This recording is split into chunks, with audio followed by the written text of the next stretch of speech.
Mesdames et messieurs, je suis Asma Rifadi. Vous présente les nouvelles les plus importantes de ce jour.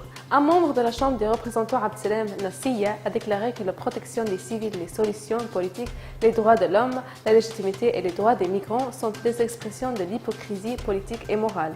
Il a ajouté que les grandes puissances utilisent les mots d'hypocrisie politique et morale pour dissimuler leurs mouvements qui ne sont contrôlés que par leur propre intérêt. Le président de la Chambre des représentants, Zaid Hadiya, a déclaré que les présences d'éléments terroristes dans les rangs des milices de l'UFAR n'étaient pas étranges.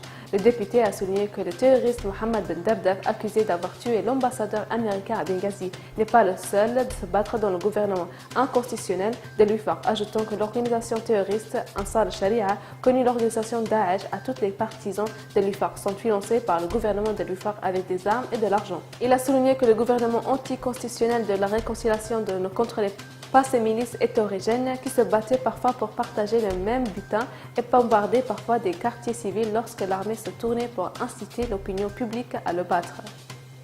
Le maréchal Khalifa Haftar, commandant en chef des forces armées, a déclaré que les réunions tenues dans le passé avec le Sarraj aux Émirats arabes unis, en France ou en Italie, dans lesquelles il était d'accord de ce qui avait été convenu, mais il n'a pas mis en œuvre tout ce qui a été convenu et par conséquent, l'armée aurait dû se déplacer vers la capitale pour la libérer des milices. Le maréchal a confirmé que les élections seront transparentes et équitables et que cela ne sera pas possible qu'on assurera la sécurité et la stabilité.